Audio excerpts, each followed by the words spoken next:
Lionel মেসির সঙ্গে ৩ মাস কথা বলা বন্ধ ছিল লিয়ান্দ্রো পারদেসের। একটি চ্যাম্পিয়ন্স লিগের ম্যাচে কি এমন বলেছিলেন পারদেস, যা মেসিকে এত রাগিয়ে দিয়েছিল, আর কিভাবে শেষ পর্যন্ত তারা বন্ধু হয়ে গেলেন? পুরো গল্প জানতে ভিডিওটি দেখুন। পারদেস সম্প্রতি জানিয়েছেন, তিনি যখন পিএসজিতে খেলছিলেন তখন চ্যাম্পিয়ন্স লিগে বার্সার বিপক্ষে এক ম্যাচে এমন কিছু বলেছিলেন যা মেসি শুনে ফেলেন। তখন স্টেডিয়ামে দর্শক কম থাকায় কথাগুলো স্পষ্ট শোনা যাচ্ছিল, আর তাতেই চটে যান মেসি। পারদেস বলেন, ম্যাচের পর আমি মেসিকে মেসেজ করেছিলাম, কিন্তু সে কোনো উত্তর দেয়নি। এমনকি 15 দিন পর আবারও মেসেজ পাঠাই, তবুও কোনো রিপ্লাই পাইনি। 3 মাস ধরে কোনো কথাই হয়নি। কিন্তু যখন কোপা আমেরিকার আগে জাতীয় দলের ক্যাম্পে, তখন মেসি কোনো কথাই না বলে সরাসরি তার সঙ্গে মজা করলেন।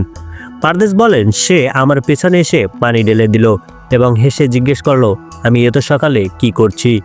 এরপর সব ভুলে তারা আবার স্বাভাবিক হয়ে যান। এটাই মেসির ব্যক্তিত্ব। তিনি হয়তো রেগে গিয়েছিলেন, কিন্তু কখনোই প্রতিহিংসাপরায়ণ নন, বরং সবকিছু সহজভাবে নিতে জানেন। আপনারা কি মনে করেন, মেসির এমন আচরণই কি তাকে সবার থেকে আলাদা করে? কমেন্টে জানান আপনার মতামত। ভিডিওটি ভালো লাগলে লাইক, শেয়ার ও সাবস্ক্রাইব করুন, কারণ আমরা নিয়ে আসছি আরও এক্সক্লুসিভ ফুটবল আপডেট।